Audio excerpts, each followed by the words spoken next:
Oublie pas de peser sur le bouton filmer. Mais on est déjà en... Ah, on filme déjà. Je crois que c'est comme ça mes vidéos. Alors bienvenue dans le monde persistant des boîtiers où tu peux savoir ce que tu filmes uniquement quand tu filmes devant. Oh, what the fuck. C'est ouf hein. Le plein format c'est magnifique.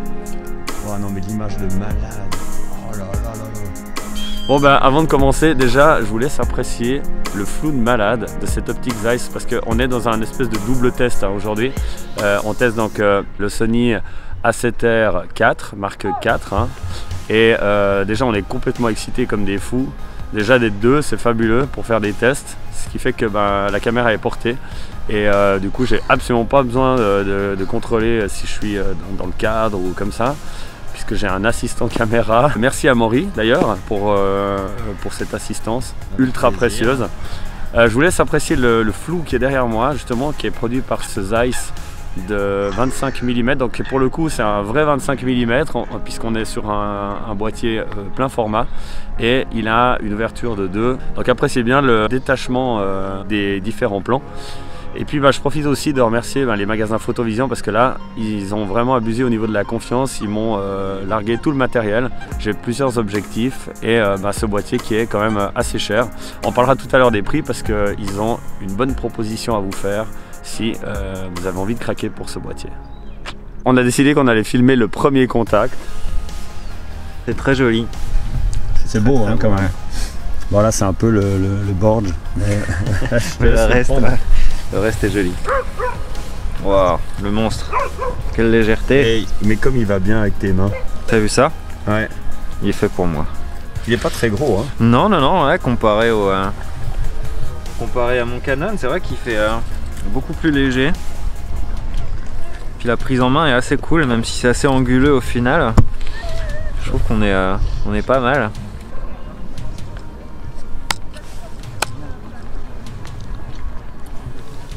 Ouais, l'optique là qui est dessus, elle est assez incroyable.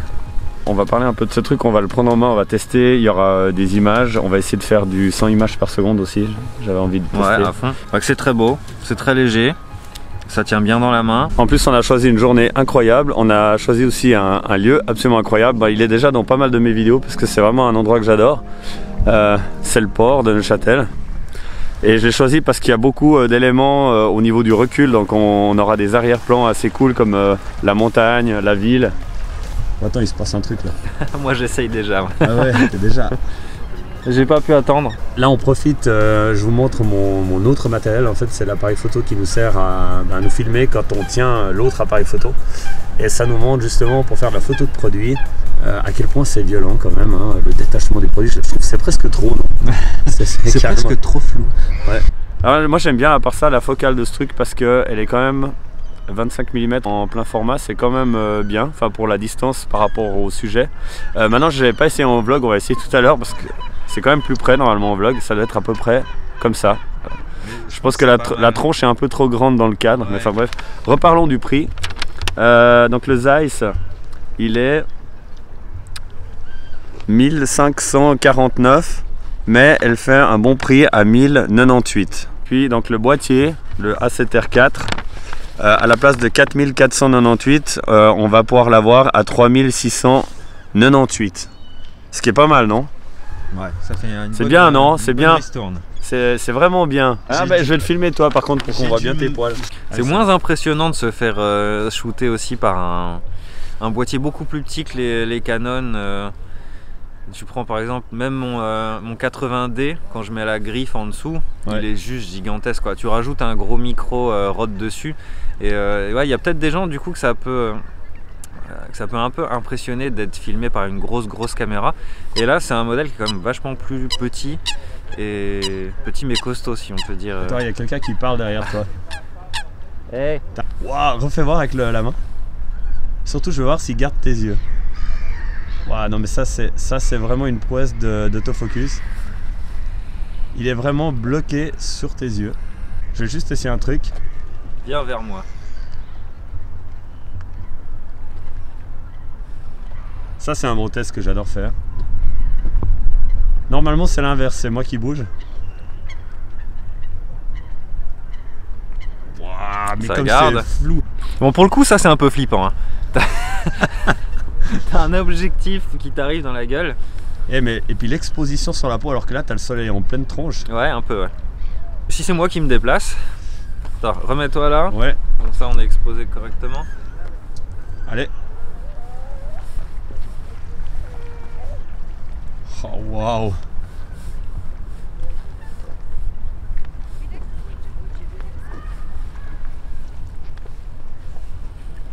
Ah, c'est du bon travail. Après, c'est dur de dire parce que à l'écran comme ça, faudrait voir sur un grand écran. Hein, ouais. Mais je pense qu'on est bon. Hein. Alors, j'ai envie de tester pour voir la distance justement parce que là, je le tiens dans la main, ce qui est intéressant. Donc là, l'idée, c'est de tester deux trucs. L'optique, évidemment, Zeiss de nouveau. De tester la distance aussi parce que là, j'essaie d'être assez confortable. Le boîtier et l'objectif sont assez légers justement. Donc, on n'a pas un effet cumulé comme ça qu'on peut avoir avec certains cailloux qui peuvent se montrer assez lourds, hein, suivant la qualité. Là, on a à peu près tout. Bon, on a quand même un certain prix, mais disons avec le rabais à 1000 et quelques francs, on a quand même un poids qui est très faible pour l'optique et une qualité qui est juste exubérante. Donc voilà. Le boîtier, je le sens pas trop, donc j'ai pu coincer mon pouce entre l'objectif et le grip. Et puis par contre, je dois complètement improviser, faire confiance au cadre. Après, c'est juste une habitude, on essaie de se positionner à l'intérieur de l'optique et puis ça permet de se dire je pense que je dois être dans le cadre si je me vois de toute façon dans le reflet de l'optique. C'est un peu comme ça que je travaille. L'avantage évidemment, c'est que ça évite de regarder tout le temps l'écran. Là, on a simplement pas le choix sur ce boîtier. Ça nous teste aussi la stabilisation. Je sais pas ce que tu en penses, toi, la stabilisation là, comme ça, à bout de bras. T'as pas l'air de trembler beaucoup déjà naturellement. Est-ce que je vois à l'écran derrière, ça reste assez stable. Par contre aussi, je me dis là, je commence à arriver à la limite. Donc ça fait à peu près 1 minute que je le tiens à bout de bras et je commence déjà à voir mes petites faiblesses. Donc voilà, ça montre à quel point. Après, je suis pas spécialement, à mon avis, fragile ou mal construit, mais je pense que je suis un peu dans la norme. Ça donne un exemple de combien de temps on peut le tenir à bout de bras pour vlogger. Moi je dirais 2-3 minutes maximum, après il faut se reposer un peu quoi. Greg, le chasseur de faire en sorte qu'elle me voit pas.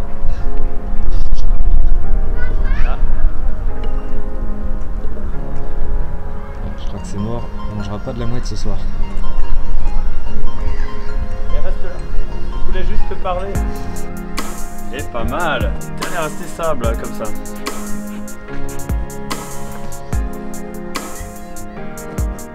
Il te lâche pas. Hein. On va essayer le contre-jour. Ça m'évitera de me péter la gueule dans l'eau. Contre-jour. Ah oui, ça c'est un bon test ça.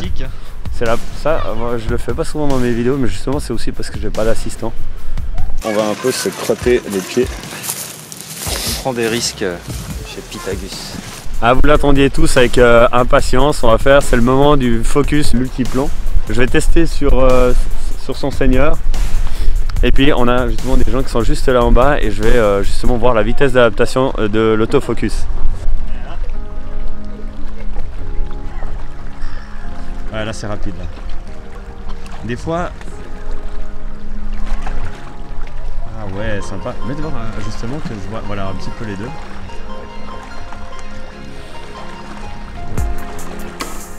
Ah là c'est très rapide. Ouais. On dirait qu'il a un peu appris. Il a un peu appris de ses erreurs le truc.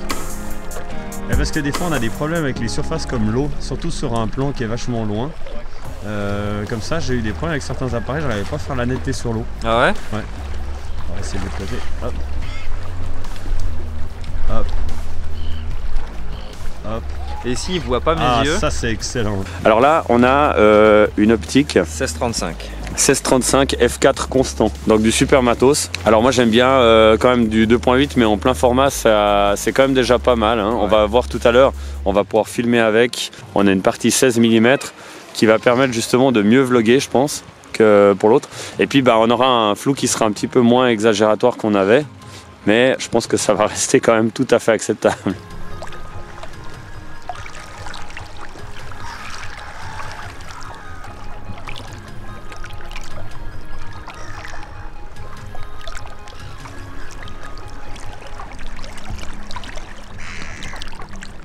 Bon alors toi, premier contact avec la machine, ça donne quoi? Bah écoute... T'es impressionné? Ouais, non, franchement ça change. Ça change de ce que j'ai eu jusqu'à présent. L'ergonomie aussi, elle est ouais, vraiment... l'ergonomie, elle est incroyable. Peut-être un tout petit peu petit pour les doigts à droite. Pour les grosses mains, ouais. Sur le grip. Je pense que les mecs qui ont des gros doigts. Mais je crois qu'ils l'ont amélioré entre la 7R3 et la 7R4. Exact, ouais. Ils l'ont changé parce qu'ils ont eu pas mal de mecs qui s'en sont plaints. Il paraît que c'est beaucoup mieux maintenant. Alors j'ai pas eu le 3 dans les mains donc je sais pas du tout, mais le 4 est beaucoup mieux. Et mais sinon le reste, ouais, tout est cool. Après je pense qu'au niveau des menus, ouais, c'est là où le passage de Canon à Sony, tu dois te galérer un petit peu, quoi. Ouais. Ouais, on a vu que les menus étaient quand même assez complets pour le coup. Mais il y a beaucoup d'espace de navigation justement.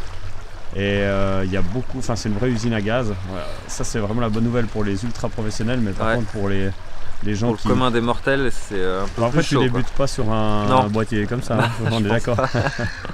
Ah waouh, là c'est très beau. Si on n'a rien à bouffer, il va se barrer. Les mecs, salut. Ah, là il est vraiment tout près, c'est vraiment cool. Alors voilà, là on est passé, donc, comme on le disait tout à l'heure, sur l'Optic Zeiss 16-35 mm en f4 constant. Et du coup là je le tiens de nouveau dans la main. Du coup c'est un tout petit peu plus lourd mais à peine que l'autre configuration. Là donc on a le flou d'arrière-plan, le maximum qu'on peut obtenir avec cette optique et ce boîtier. Comme ça on se rend peut-être un petit peu mieux compte. Vous me direz dans les commentaires comment vous trouvez cette optique. Toi tu trouves c'est bien là le... C'est top. Voilà, toujours en 16 mm. Cette fois c'est moi qui porte la caméra évidemment. Ça nous donne une idée justement en fonction de la distance. Déjà aussi l'autofocus sur ce type d'optique. Je vais faire un peu le truc comme ça.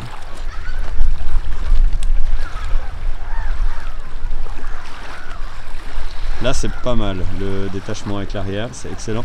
Et maintenant on va essayer en 35 mm. Toi tu vas être un tout petit peu plus aplati. Je sais pas ce que je préfère, hein, franchement. Ouais. Ouais. Ça marche du tonnerre. Ça a l'air nickel.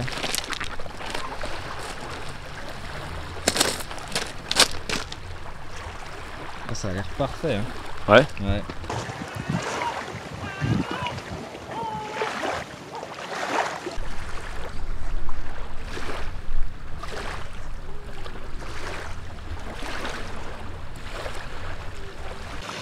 Franchement la config elle est super cool. Ouais.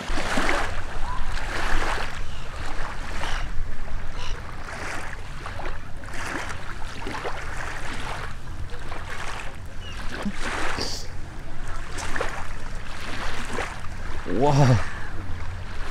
Ah, c'est sympa. Et mec.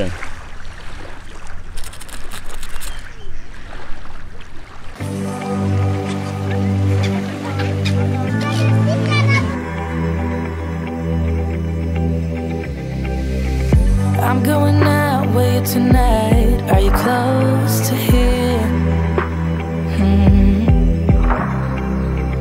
I'm feeling down, I don't know why. No, it's so surreal.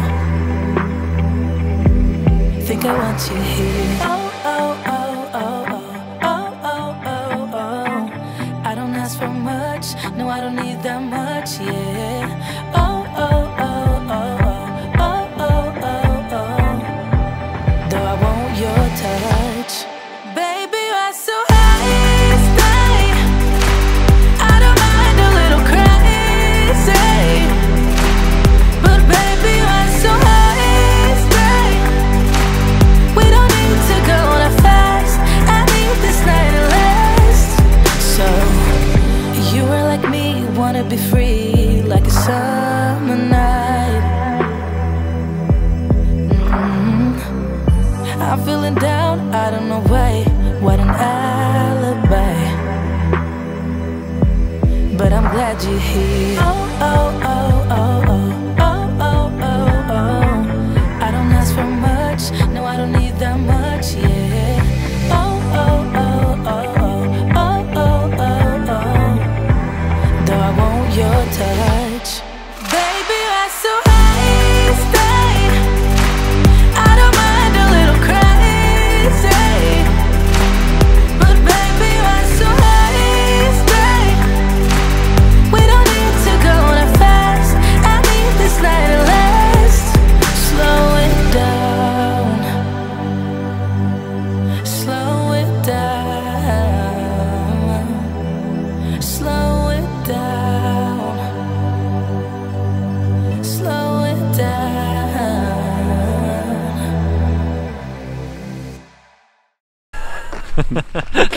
Ah non, c'est trop beau. Encore un coin assez magnifique de Neuchâtel. On a une belle lumière, un peu rude pour la tronche. Mais c'est intéressant de voir aussi avec ce genre d'éclairage comment il équilibre au niveau de la peau, comment il expose la peau. Ça va être assez intéressant. Les boules de ma mère, elles sont plus jolies. Bien fait, un double cœur. Mise au point. Ouais, la vitesse de mise au point.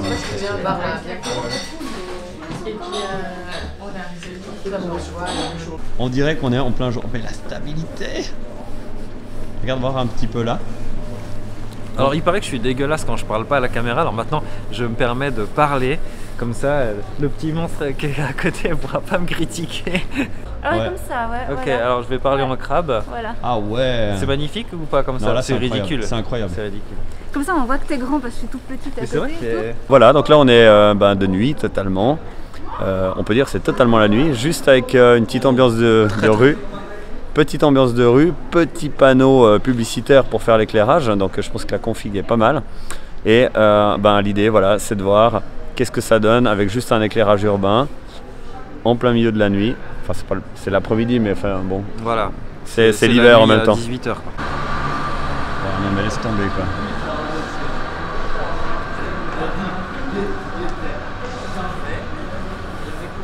Ouais, on dirait Superman. T'as vu? Lui, il me valorise. Assistant caméra. Oui. Tu peux dire à combien on a de ISO là à peu près? T'avais dit 500-600 je crois. Voilà. 640. Donc ça c'est l'image qu'on a sur ce boîtier avec 650 ISO à peu près. En tout cas moins de 1000 ISO quoi. Donc ça prouve qu'on a une bonne entrée de lumière. Ça c'est aussi grâce à l'optique avec le Zeiss F2 qui fait que on n'a pas besoin d'avoir beaucoup de ISO. Ah voilà, ça fait vraiment du bien, on est revenu au studio, il faisait vraiment trop froid dehors, je me suis détruit les doigts. Mais par contre, on s'est quand même bien amusé avec Amaury et franchement, on regrette absolument pas cette petite expédition. Je vais vous donner encore quelques indications par rapport à ce boîtier qu'on n'aura pas évoqué à l'extérieur, tellement on a été occupé à tester des prises de vue, etc. Donc c'est aussi le but, hein. Le but c'est vraiment un maximum de travailler avec le boîtier. En plus, on avait des super objectifs. Donc là, on a vraiment pu se lâcher. Là, vous allez voir la qualité. En tout cas, la construction des images sont assez cool. Je mettrai dans la description des liens pour pouvoir télécharger quelques images en RAW pour se rendre compte justement. Donc elles seront absolument pas travaillées. C'est les RAW bruts. Avec ce capteur qui est formidable, justement, je voulais en parler un petit peu. C'est un 61 mégapixels et on a l'impression vraiment que la machine se promène avec. Franchement, les rafales sont tellement rapides. On se regardait, on n'arrivait même pas à comprendre comment c'était possible. Alors il met dans une espèce de mémoire tampon, puis il inscrit tranquillement sur la carte, donc des fois il faut vraiment faire gaffe. On s'est amusé à faire des rafales et tout d'un coup on voulait shooter du film et on pouvait pas, on était en liste d'attente par rapport au remplissage de la carte. Donc il faut faire un petit peu gaffe de pas shooter trop de rafales et ensuite d'être pénalisé, de devoir attendre pour faire un enregistrement. Donc il faut juste gérer un petit peu ça.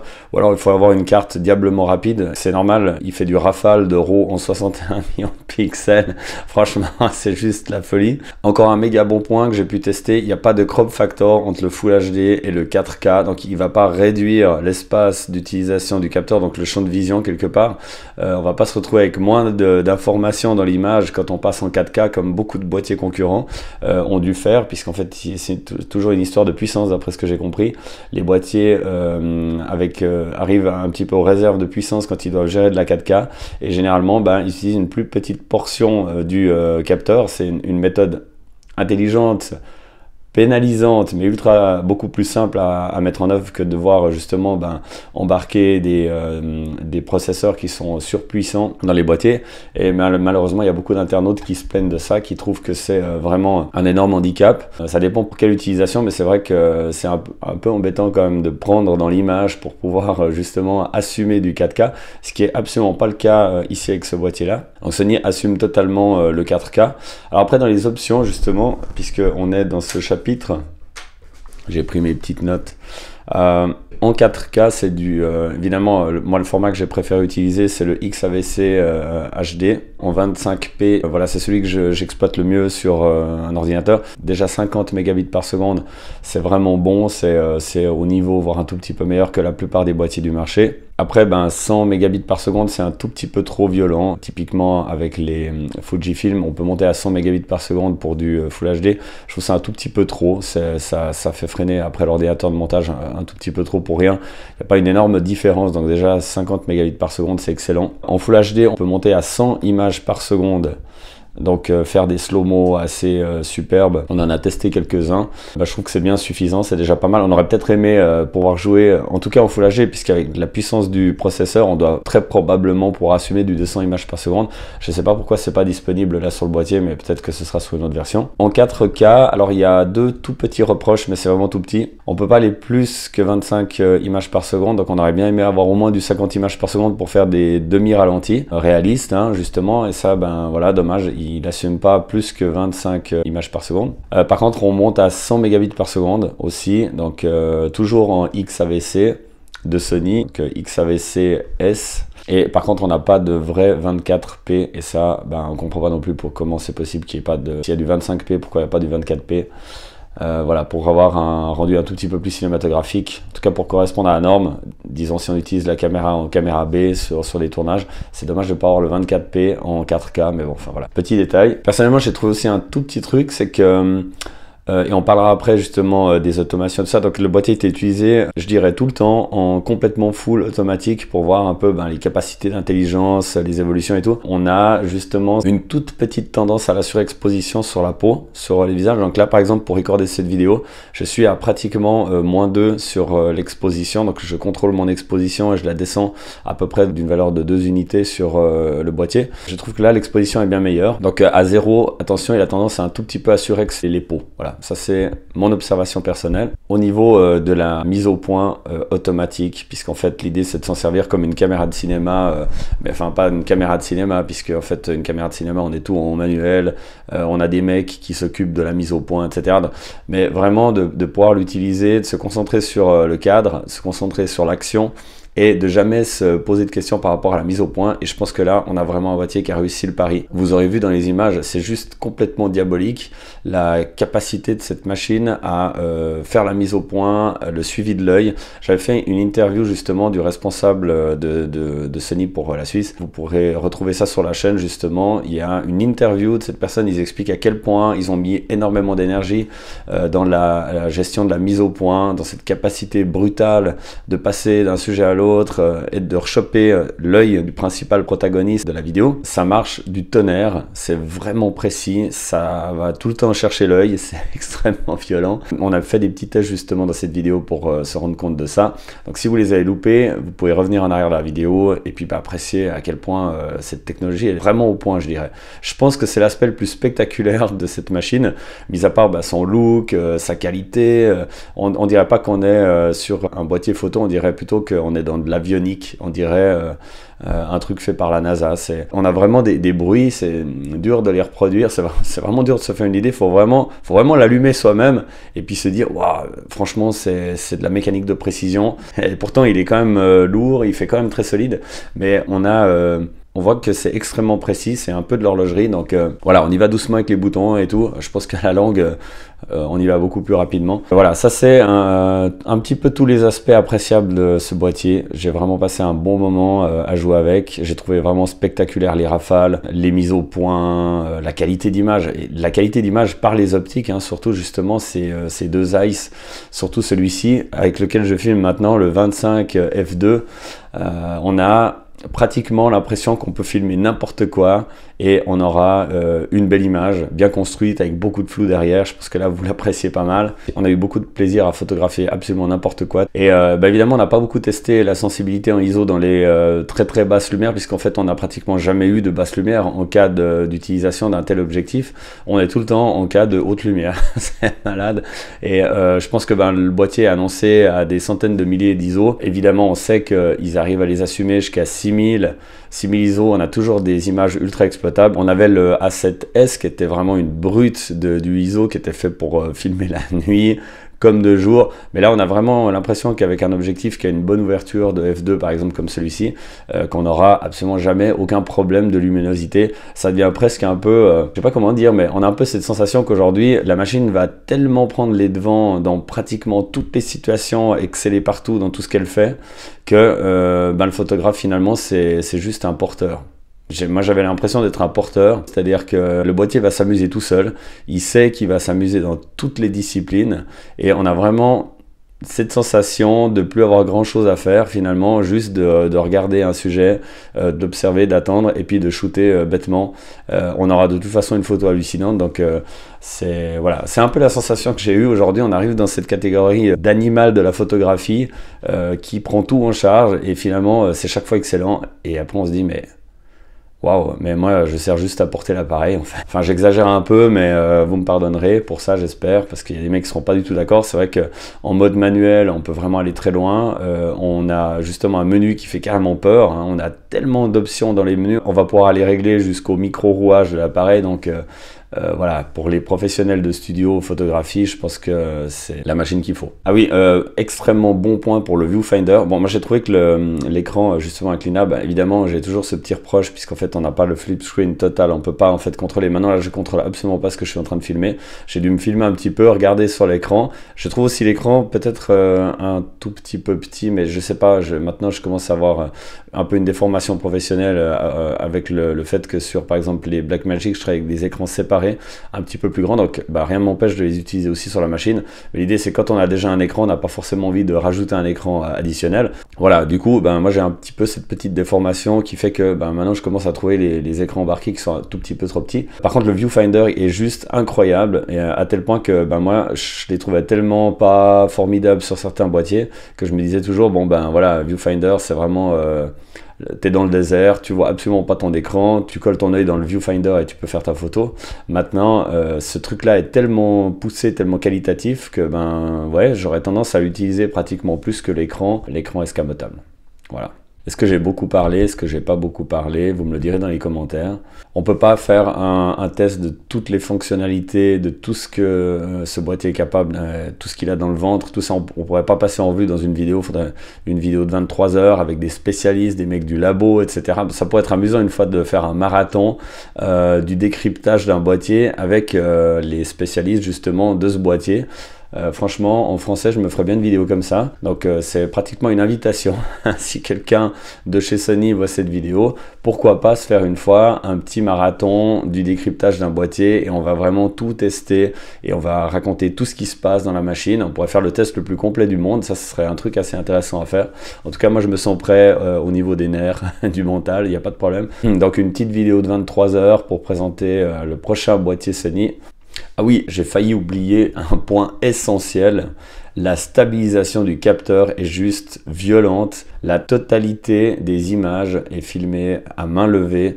C'est la stabilisation du capteur qui fait tout le travail. Quand je marche derrière Amaury et que je le filme, etc., même de nuit, etc., c'est vraiment spectaculaire à quel point c'est stable. Franchement, bravo les mecs. Là, on a un travail qui est de haute facture. C'est vraiment du très très bon travail, cette stabilisation qui est proposée. Quand on a travaillé avec ce genre de technologie, après, c'est vraiment difficile de revenir sur des boîtiers qui sont pas stabilisés au niveau du capteur. Tellement c'est bien fait, tellement c'est bien assumé dans celui-ci. Franchement, un grand bravo. Bon, super content d'avoir passé un moment avec ce setup que je pense personnellement un des meilleurs que j'ai testé maintenant, surtout au niveau de la photo. C'est vraiment très confortable, on a envie de shooter ouais. Vraiment comme des malades. Ouais. On sent qu'on a assez peu de chances de louper une photo, ça met vraiment en confiance. Ça c'est une des premières fois que j'ai cette sensation en fait que le boîtier, je suis pratiquement sûr que je vais réussir la photo. Ouais. Tellement, et en plus en rafale c'est clair que c'est pratiquement impossible, il faut être un véritable manche à... Oui. Et je profite aussi de remercier les magasins Photovision à Neuchâtel pour leur vision de la photo. Pour le... Non, arrête. Merci Sanella et merci à son équipe pour m'avoir prêté ce matériel fantastique qui m'éclate la plupart du temps. Il n'y a pas que celui-ci puisqu'elle me prête tout le temps du matériel. J'ai cette chance, je sais que je suis privilégié. Je continuerai de faire des tests de boîtier. J'espère de plus en plus cher, de plus en plus sans compromis. Voilà, je pense qu'on a fait quand même assez fort puisque le prix de la mallette là que j'ai trimballé, il devait être à peu près dans les 7000 francs. Ouais, avec les différents objectifs, etc. que j'ai pu tester.